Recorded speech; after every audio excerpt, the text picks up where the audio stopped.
ابھی یہ قرآن پاک کے حوالے سے میں آپ کو ایک چھوٹی سی بات بتاتا ہوں کہ میں خود آرمی میں ہوں، آرمی سے میرا تعلق ہے. تو ہماری ادھر جہلم سائڈ پہ جو ہے نا ایک یونٹ ہے، اس یونٹ میں جو دریا کے کنارے کے ساتھ ہی وہ یونٹ لگی ہوئی تھی. تو اس میں وہ جاتے ہیں لڑکے روزانہ نہانے کے لیے جاتے تھے. اب ایک دن ہوا یوں کہ ایک لڑکا جو ہے وہ نہاتے نہاتے وہ پانی میں گر گیا، جس کا پانی میں وہ گہری کھائی تھی اس میں جا کر گرا اور وہ ڈوب گیا. اب جو کا ڈوب گیا تو لوگ جو ساتھ تھے لڑکے انہوں نے دیکھا ہے اور فوراً وہ واپس جا کر اپنے یونٹ کمانڈر کو بتایا کہ ایسے وہ لڑکا جو ہے وہ تو ڈوب گیا اور نہیں مل رہا ہے. یونٹ سے اور بھی بندے آ گئے، جب بندے آ گئے تو انہوں نے اس کو نکالا، ڈھونڈا، اس کو ڈھونڈ کر نکالا تو وہ مرا ہوا تھا. اچھا، اب اس کو اٹھا کر جس کو لے کر ان کی وہ یونٹ کا جو کرنل صاحب ہیں، ان کرنل صاحب نے بتایا کہ یہ جو ہے اپنا لڑکا یہ مرا نہیں ہے، یہ زندہ ہے، اس کو اب فوراً ہاسپٹل لے کر گئے. اب اس یونٹ میں وہ بچے کو جو ہے اٹھایا، انہوں نے لڑکے کو اٹھا کر وہ فوراً اپنا لے گئے سی ایم ایچ میں. ادھر جس وقت گئے تو ڈاکٹروں نے بتایا کہ سر یہ آپ کا جو ہے سپاہی جو ہے یہ شہید ہو چکا ہے، مر چکا ہے، تو آپ اس کے گھر بھجوا دیں تاکہ دفنا دیں. وہ کہتا ہے کہ میں نہیں مانتا ہوں کہ یہ مرا ہے، میرا جو دل ہے، میرا جو ایمان ہے وہ اس بات کو تسلیم ہی نہیں کرتا ہے کہ یہ لڑکا جو ہے وہ مر گیا. اچھا، اب وہ بڑے پریشان ہو گئے ڈاکٹر، وہ کہتے ہیں کہ یہ عجیب بات ہے. اب ایک یونٹ کا سی او ہے اور یہ باتیں کر رہا ہے، تو کرنل ہے، انچارج ہے، اب ہم تو جتنا تک یہ نہیں کہے گا ہم اس کو کیسے رپورٹ دیں گے، کیسے کریں.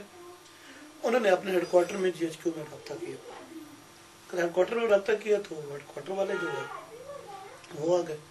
اچھا، وہ جس وقت آ گئے ڈاکٹر ادھر سے ڈیٹیل ہو گیا، انہوں نے بھی آ کر دیکھا ہے تو دیکھ کر کہتے ہیں کہ جی واقعی یہ تو ڈیڈ ہے، یہ مرا ہوا، آپ تسلیم کریں.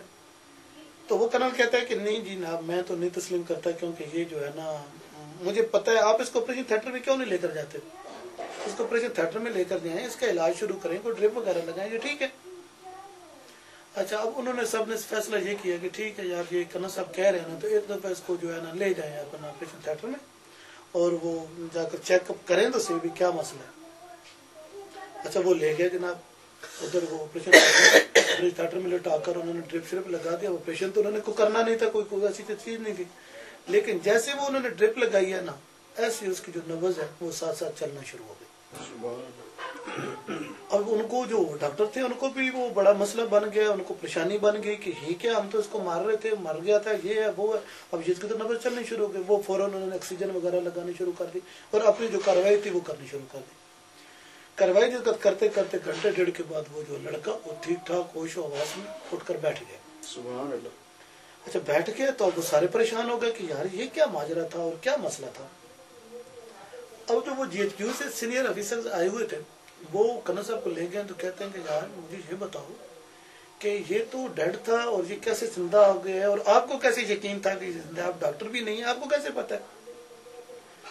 تو وہ کہتا ہے کہ یار ایک بات میں آپ کو لوگوں کو بتاتا ہوں کہ میرا جو ایمان ہے میں نے پڑھا تھا، میں وہ ایمان جو ہے میرا مضبوط ہے اس بات پہ کہ اللہ تعالیٰ کی ذات فرماتی ہے کہ جو حافظ قرآن ہے، جس کے اندر قرآن پاک ہے اور شریف النفس لڑکا ہے، بندہ ہے، کوئی بھی ہے، وہ کم از کم ایسی موت جو اذیت والی موت ہے اس میں وہ نہیں مرتا ہے. یعنی ڈوب کے نہیں مرے گا، جی، آگ میں نہیں جلے گا، حادثے میں نہیں مرے گا. حادثے میں نہیں. خوبیاں جو ہیں حافظ یہ میں جی. اب یہ لڑکا جو ہے میں اس یونٹ میں شروع میں ایک وہ لیفٹیننٹ ہوتا ہے ہمارا پی ایم کا کل سے کر کے وہ آتے ہیں، وہ کہتا ہے کہ میں ادھر آیا ہوں تو یہ لڑکا اپنے ٹریننگ کر کے میرے پاس آیا. اس وقت سے لے کر آج تک اس کو 16-17 سال ہو گئے، میں نے اس کی تھوڑی بہت کمپلین نہیں سنی ہے. یہ ہر وقت مسجد میں قرآن پاک پڑھتا رہتا ہے، ہر بندے کے ساتھ اس کا اچھا ملن ہے، ملتا ہے، سلام دعا ہر بندے کے ساتھ اس کی اچھی ہے. گرین سروس کا مالک ہے جی.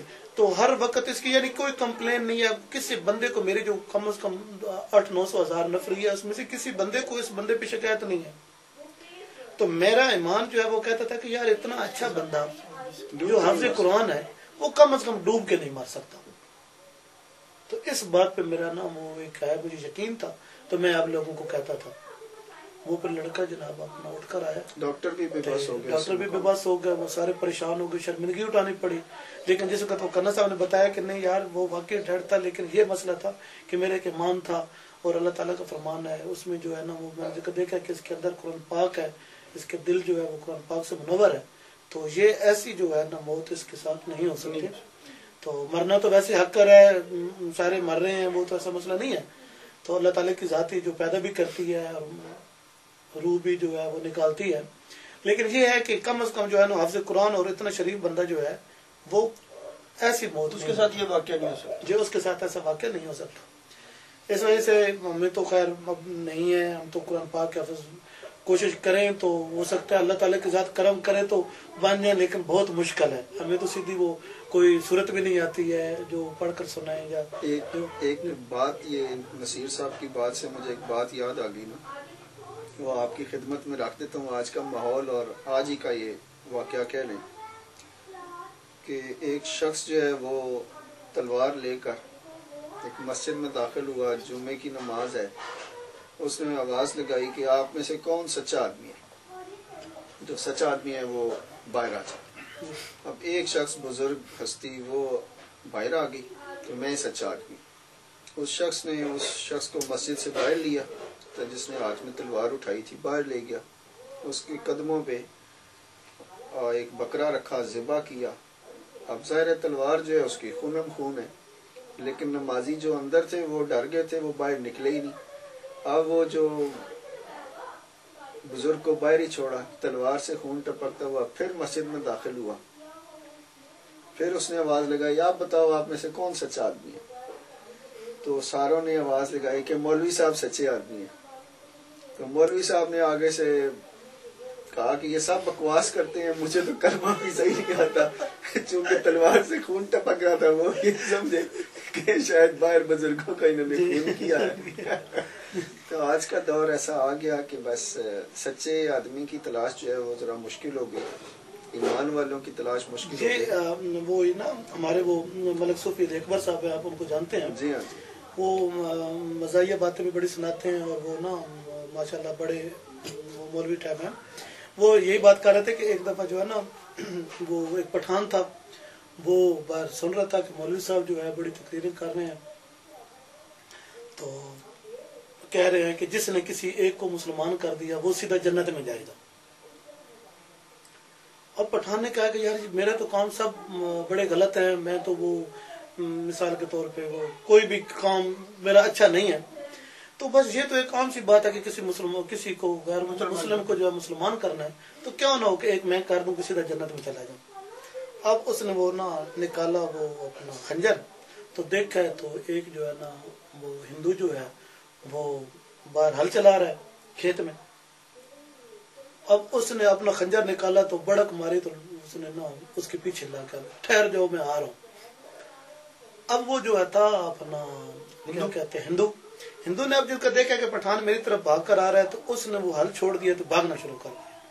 وہ بھاگنا شروع کر دیا، پٹھان نے اس کو جا کر پکڑ لیا، پکڑ کر اس کے سینے پہ بیٹھ دیتا ہے تو کہتا ہے خوچا کلمہ پڑھو، خوچا کلمہ پڑھو مسلمان ہو جاؤ. اب وہ نیچے سے دے رہا ہے مجھے چھوڑ دو چھوڑ دو. وہ کہتا ہے کہ میں تب چھوڑوں گا کہ آپ کلمہ پڑھیں. تو وہ اس کو کہتا ہے کہ آپ خان صاحب میں ہندو ہوں، آپ مسلمان ہیں، آپ مجھے کلمہ پڑھائیں گے تو میں پڑھوں گا، مجھے جو آتا نہیں ہے تو مجھے پڑھاؤ میں پڑھوں. تو پٹھان کہتا ہے کہ خوچا آتا تو مجھے بھی نہیں.